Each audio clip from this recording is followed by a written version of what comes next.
At Staples Business Advantage, our team of experts can help you find the breakroom products to satisfy everyone's preferences, while AI can suggest popular items, monitor stock levels, optimize pricing, and automate reordering. AI can do a lot of things. But I can never know the taste of a truly great cup of coffee. Sigh. But you also can't get hangry. This is true. Let Staples Business Advantage use today's latest innovations, plus our team's experience, to make stocking your team's breakroom easier for you. Sign up today and save 20%. Staples Business Advantage. Business is human. At Mayo Clinic in Florida, we're conquering the unconquerable. Using artificial intelligence and data, our experts can create a personalized gene roadmap just for you, customizing your cancer treatment, giving your body exactly what it needs to fight the disease. We're making more possible at Mayo Clinic, because every day we're doing what's never been done. Learn more at mayoclinic.org/possible. Mayo Clinic. You know where to go. To get the Crime Writers on Aftershow right now, go to patreon.com/partnersincrimemedia. I'm Rebecca Lavoie, and this is Crime Writers On.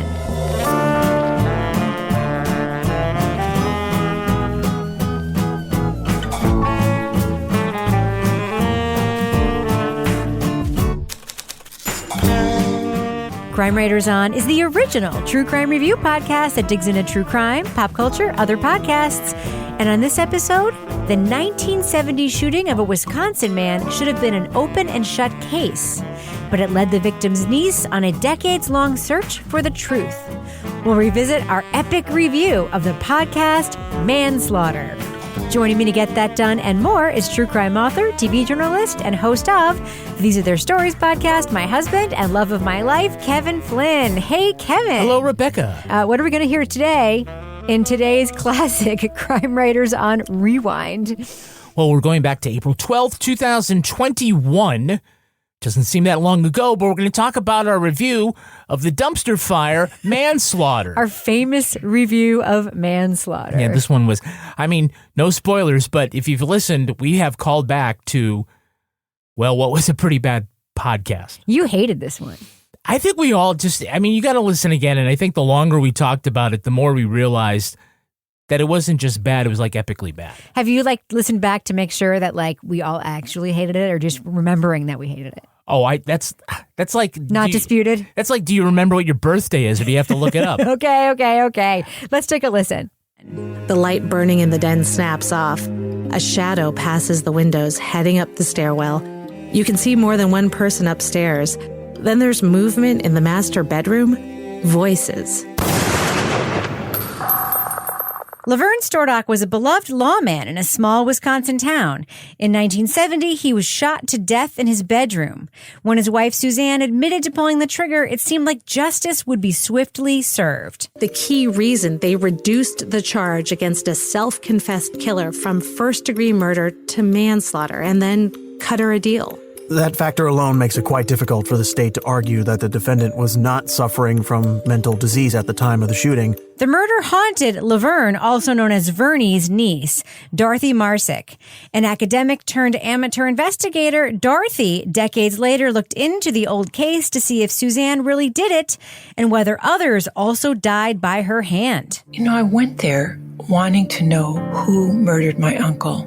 My cousin Shannon and I had been trying to figure this out for years because there'd been rumors that David had been the shooter. And on that first visit, my only goal was to find out who shot Vernie. In the Wondery podcast, MANslaughter, I'm saying it because that's how it's spelled, host Molly Peterson, in tandem with Dorothy, goes back to the crime and its lasting effect on the lives of those touched by the case.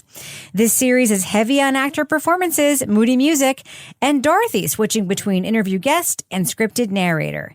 Now, we are going to be talking about plot points for MANslaughter, so to remain spoiler-free, go to the estimated time code in our show notes to hear our thumbs up or thumbs down reviews. Now, Kevin, I'm going to break format for a second and just say something I have Trigger warning? Never before said on the show. Okay. We know, fine listener, that this podcast is about real people and that it was made by real people. And I happen to have read all of the notes written by my co-host. I know my own feelings. And I just want to say in advance, we are talking about the podcast, not the people portrayed in or talked about in the podcast, nor the people who made the podcast as people. We are talking about the podcast. And yes, that is a precursor to me saying, this might sound mean, but we don't mean it to be. Okay. So now let's talk about this podcast.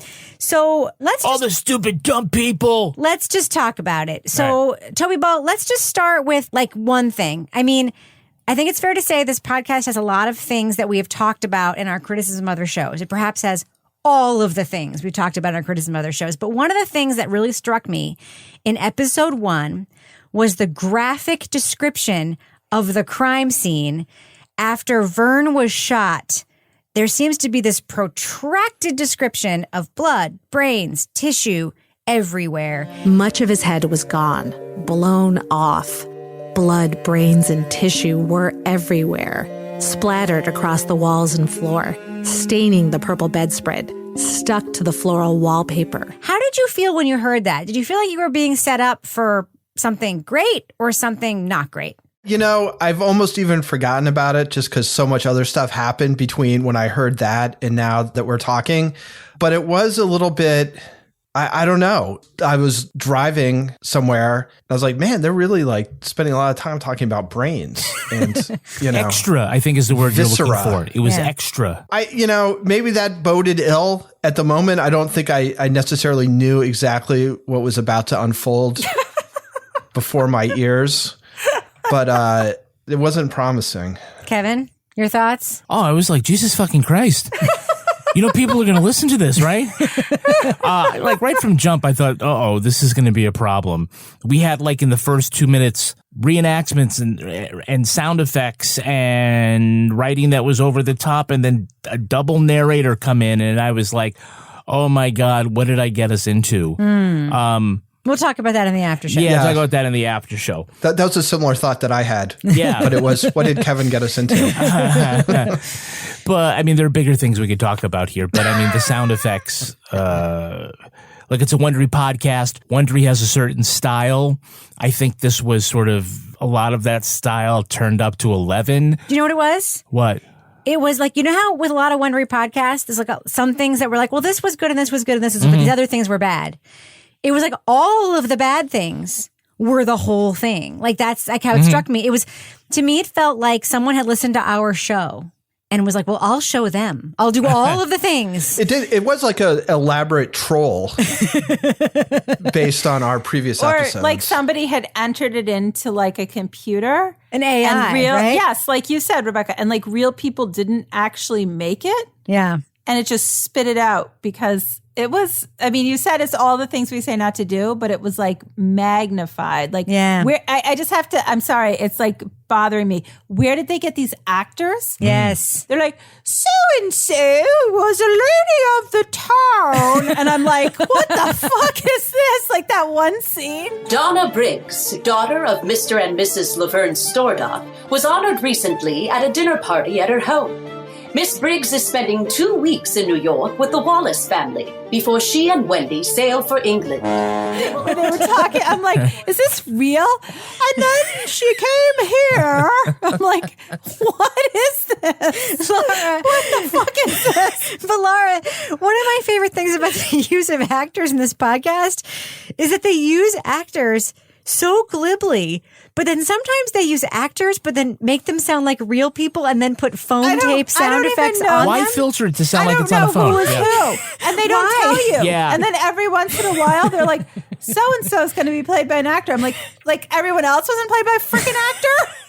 But it's like every once in a while they feel like they do have to say it. They're like, this guy's super old, so we got an actor to say the stuff because you won't understand what he's saying. He's senile now or something. But here's the whole thing. So this is okay. We're just going to be a free-for-all. Let's just do it. Right. So this whole thing. Forget all that stuff Rebecca said earlier. Listen, we have notes. Fuck the notes. There's this whole thing about we're going to protect this person's name for reasons of privacy. By the way, for no fucking reason, because you could Google it and find it out in 2 seconds. And then we're going to have them played by an actor saying what they said on this thing that's written down.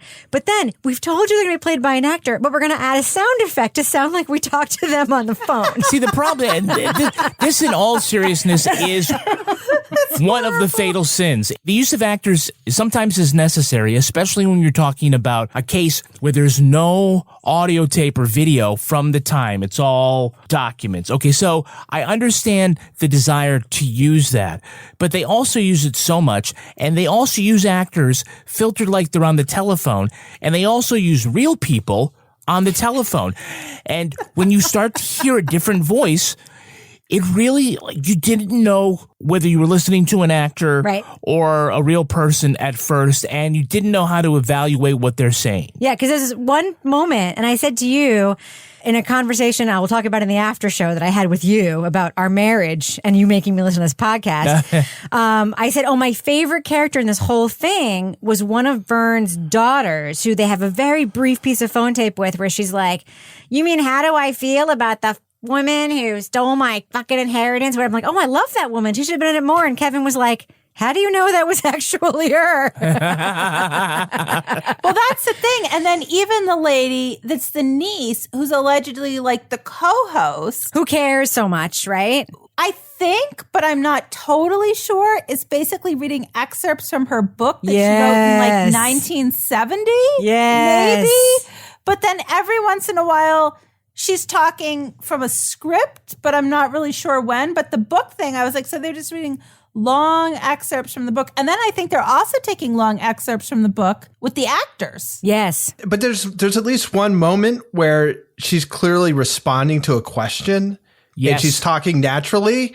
And it's like, oh shit, like the whole thing could have been like this. Just do that. Just interview like if the her. whole thing had been like that. I mean, it's not the fact that she like did this investigation and stuff. I mean, there's probably something interesting there. Quite honestly, I was so distracted by everything else, like all the stuff that we've just been talking about, that I found it almost impossible to follow what I was supposed to be following in the story, because I was just like, wait, who is this? So Toby, let's talk about like the ways that they use her. One of the ways that they use Dorothy, which is astonishing to me, is they recreate scenes based on her memory of what happened. So there's this whole scene, and one of them that sticks out to me is Vern and Suzanne fighting over where his keys are. And this is what we hear. And I remember she ignored him. I said, where are the keys? Silence. Sue, I'm asking you a question. You can go lick yourself for all I care. Now keep in mind, Toby, this is based on our co-narrator's memory of what happened. So there's like 8 layers of weirdness there, right? Yeah, then there's another one, if memory serves, where they're at a bar. Yeah. And he wants her to go home, and she's like, based on, accounts at the time, it might have gone something like this.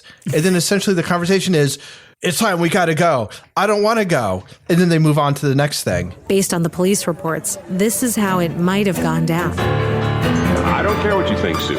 I'm seeing my daughter tomorrow. Is there something I should know? There's just so many strange choices that when I was thinking about, like, what was the thought process behind doing this way? Right. And I was just, I couldn't figure it out.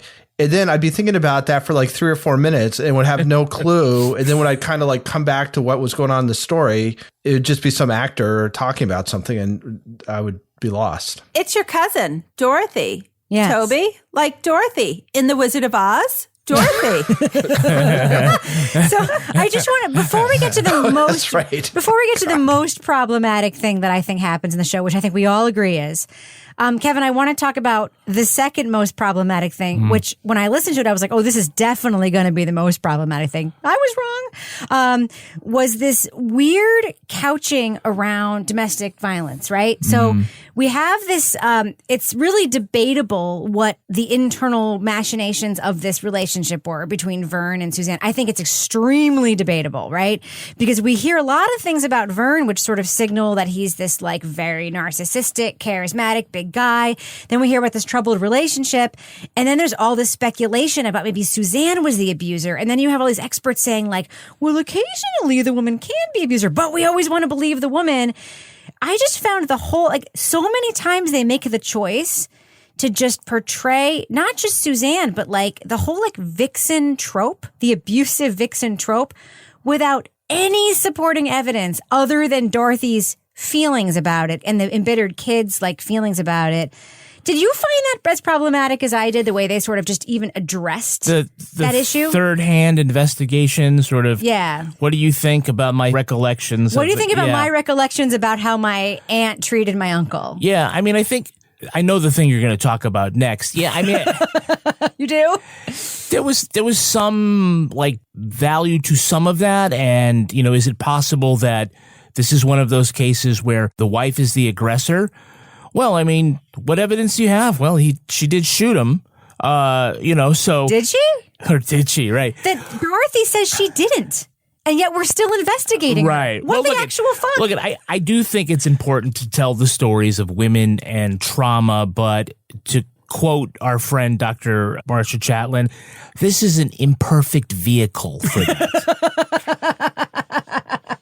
I mean, Laura, we do hear, like, at the end of episode 1, right? Dorothy says she doesn't think Suzanne did it, right?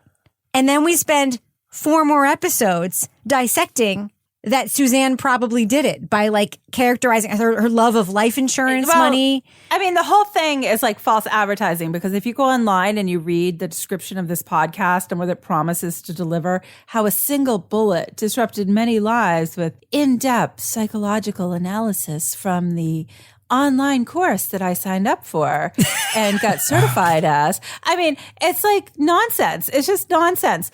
I don't even know where I was going with that, except yes, she does see, just like the Doesn't podcast, matter. just like the podcast. But yes, I mean, I'm just going to give our listeners like a little bit of a transparent moment here. So we're taping this podcast today. Today is Thursday, right? So this last episode, the first episode came out yesterday, right?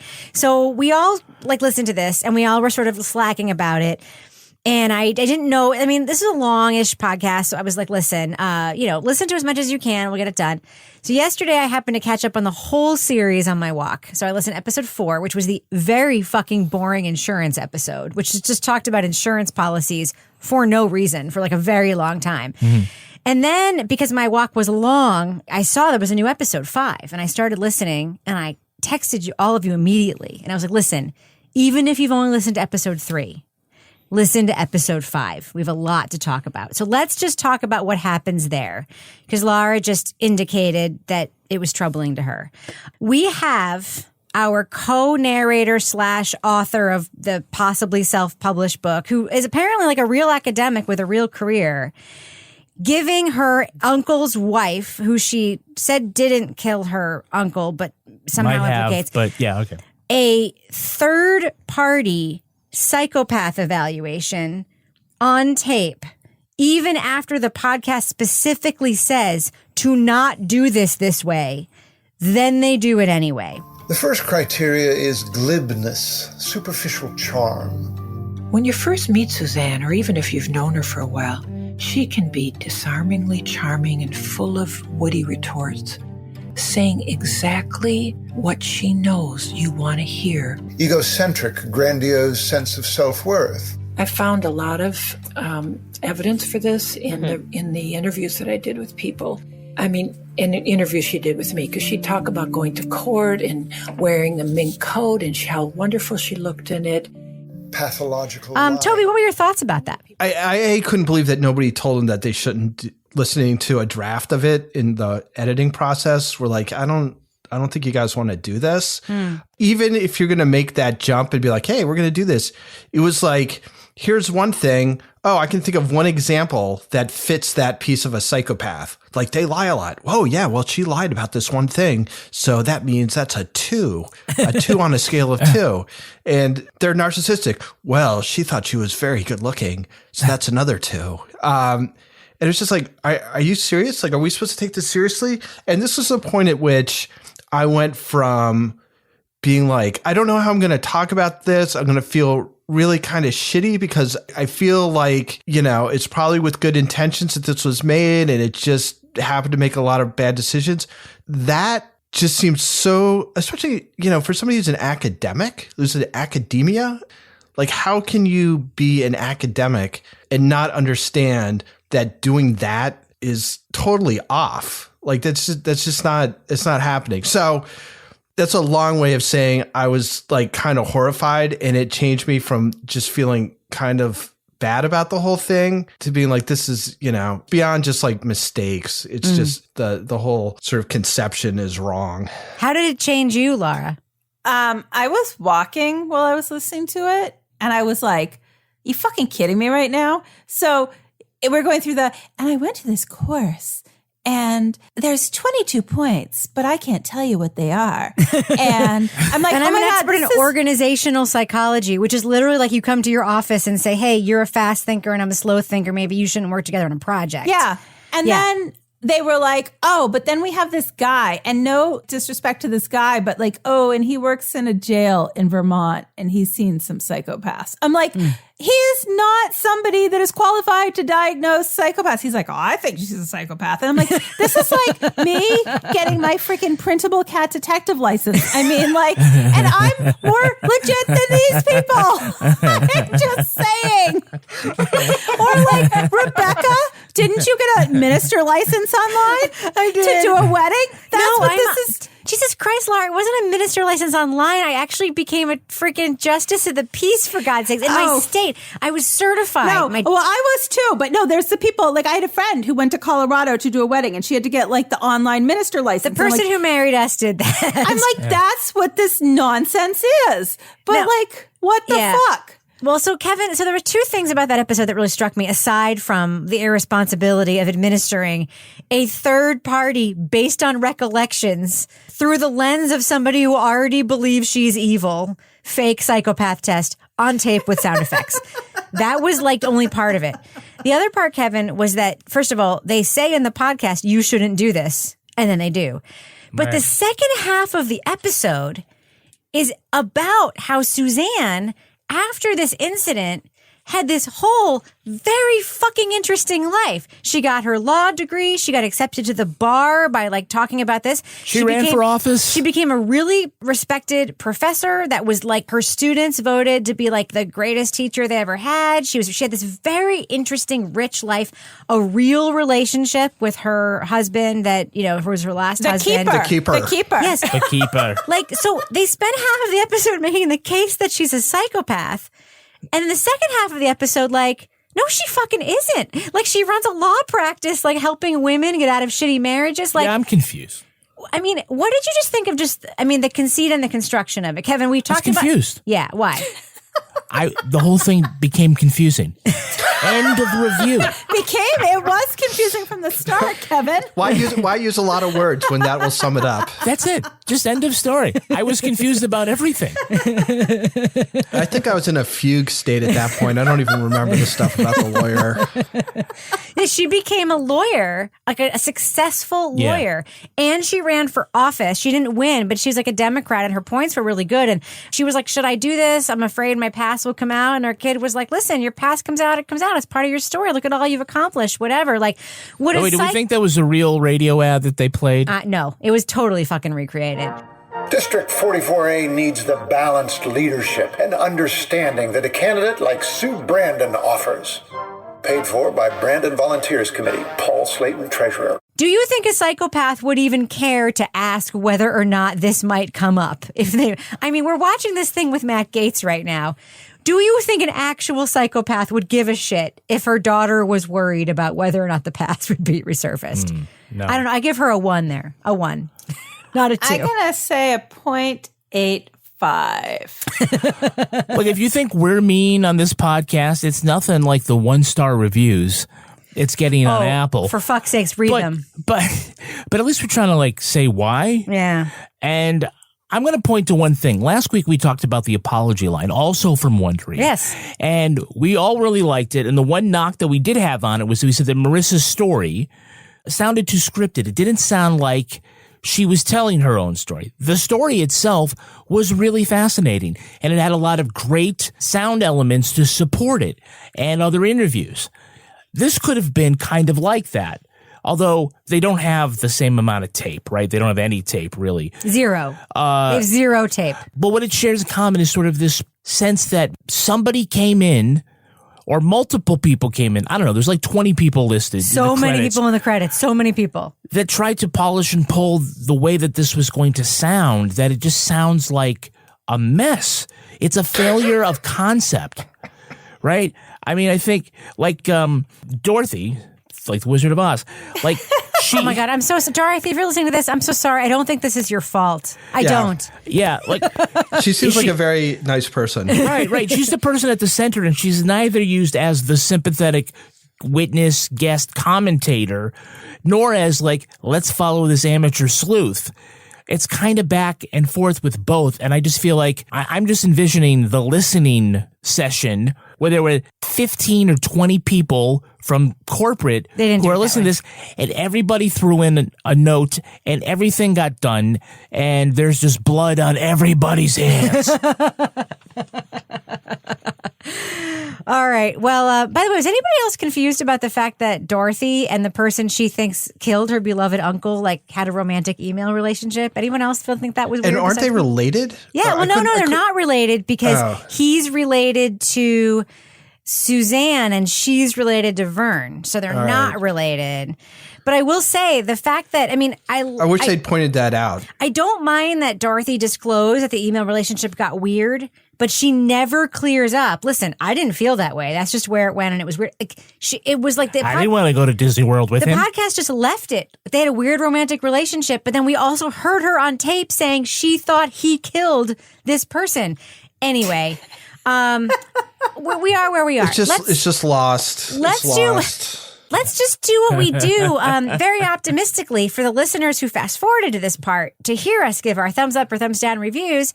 Laura Bricker, thumbs up or thumbs down? Do you think our listeners should check out the new podcast, Manslaughter from Wondery? Oh, absolutely. No. No. You know what? The positive that I will say for this is that when I realized how horrendous this podcast was, I said, I need to it's like doing something that you hate to do and you need to get done with. So actually, I did this huge, 3.5 mile walk one morning because I was like, I got to just finish this fucking horrendous podcast because we have to talk about it this week. That's the only positive that came from this. And I did see some red-winged blackbirds on my walk. This podcast, I mean, it's just, if you are in college and you are trying to learn how to put a podcast together, you should listen to this podcast to see how not to put a podcast together. And I'm really sorry but there's a lot of things they do here that are pretty obvious when you step back. Use of voice reenactors, use of scripting for talking that doesn't sound natural. There's just a lot going on, a lot of unnecessary sound effects. Meow, boom, whatever else was going on. I made a phone call. Yeah. So no. Save yourself some time. There's plenty of other podcasts to listen to, unless you need to listen to this for a class to learn how not to make a podcast. Is that a thumbs down, Laura?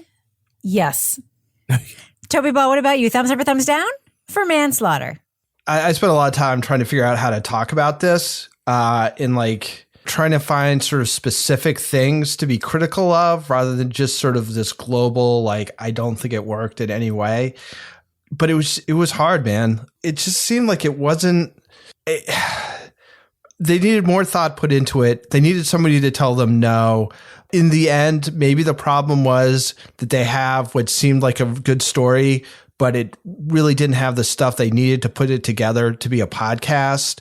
So in trying to kind of wedge it in there and doing all these recreations and then I don't even know. I start talking like that and then I can think of 4 reasons why that is giving too much credit for it. And that in fact, there were things that they could have done differently. They had audio for it. Anyway, I could just babble for half an hour about how confusing this whole thing is. It still would be more entertaining. And but it's a thumbs down, and I apologize to the people who made it for being this negative. But they need to apologize to us. I'm still, my mind is a little boggled. Kevin Flynn, hot fucking mess. Thumbs down. I just think they took a book which was not podcast adaptable. For the story reasons, for the way it goes, for the elements that they were going to need. And then they took chicken shit and then they tried to make chicken salad out of it. Oh. And it was it didn't work on any level. And I just felt like this was really bad. It's a real hot fucking mess. And everybody associated with it should try to go back and do better next time, because I'm looking forward to whatever you're going to put out. Listen, I'm going to say everyone associated with it has probably done other things that have been good. Yeah. This is not a thing that I would brag about. This is easily, I don't want to say it's the worst podcast we've ever reviewed. No. But it's up there. It's up there. Okay. We'll remember this. So let me just put it this way. There have been podcasts where like they came, even at the beginning of like Wondery stuff, there was stuff we didn't like, right? It was just real bad for whatever reason. Or they'd be sort of like, there were things we didn't like that came from creators that tried or whatever. This, I think, is so much more bad because it comes from a production house that's doing things that are good, and they should fucking know better than to put this in the world. This is so, like, even if it came from someone who had never made a podcast before, I'd be like, okay, this is real bad, guys. Here's what you need to do. This is more of a crime because it should be better. I actually, the source material is just not great and probably not adaptable. I don't think a person's recollection of what they think happened is good or interesting unless there's more to back it up. I just had a horrible thought. What's that? We're like, they took this and they made it awful. What if it was awful and this was the best they could make? It could be. Oh my God, that's worse. I'm just going to say that's something. horrifying. I am right now working as a story consultant on a podcast. And when I heard there was a story consultant in the credits of this podcast, I was like, this is my worst fucking nightmare. The thing that I am like consulting with right now turns into this. This is bad. It's just bad. Irresponsible. It's not just bad. It's also like irresponsible. And there's so many things. We'll talk about it more in the after show. Huge thumbs down for me for Manslaughter from Wondery. And if you hate us, you can give us a 1-star review. They will. That won't be as bad as the 1-star reviews for Manslaughter. You can give it a shot, though.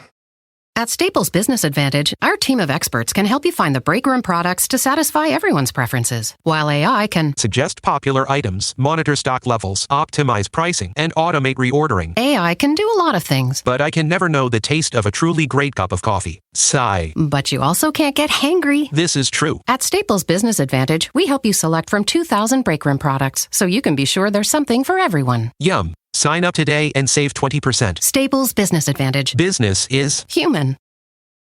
Do you ever meet someone who seems kind of off? Whether it's a creepy neighbor or random phone number that keeps calling you, Truthfinder has you covered. You can search for people by name, address, phone number, email, and more. Truthfinder can be especially helpful for running confidential background checks on anyone you're planning to meet from online dating apps. Go to truthfinder.com/podcasts for a special offer. That's truthfinder.com/podcasts to access your special offer today. At Mayo Clinic in Florida, we're conquering the unconquerable, using data and AI to create personalized gene roadmaps to fight cancer more effectively. Learn more at mayoclinic.org/possible. Mayo Clinic, you know where to go.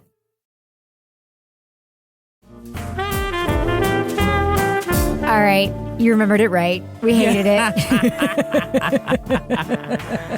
Oh, man, Wondery, thank you again. When are they going to come out with their sequel, Womanslaughter? I hope not. Womanslaughter. Womanslaughter. Hey, listen, gender is a construct, right? It is, and so is that podcast.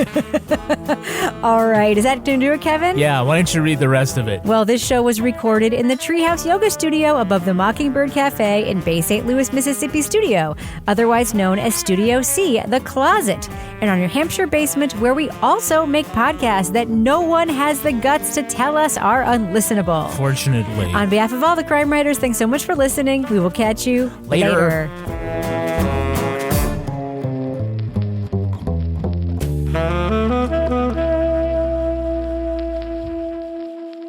Partners in Crime Media.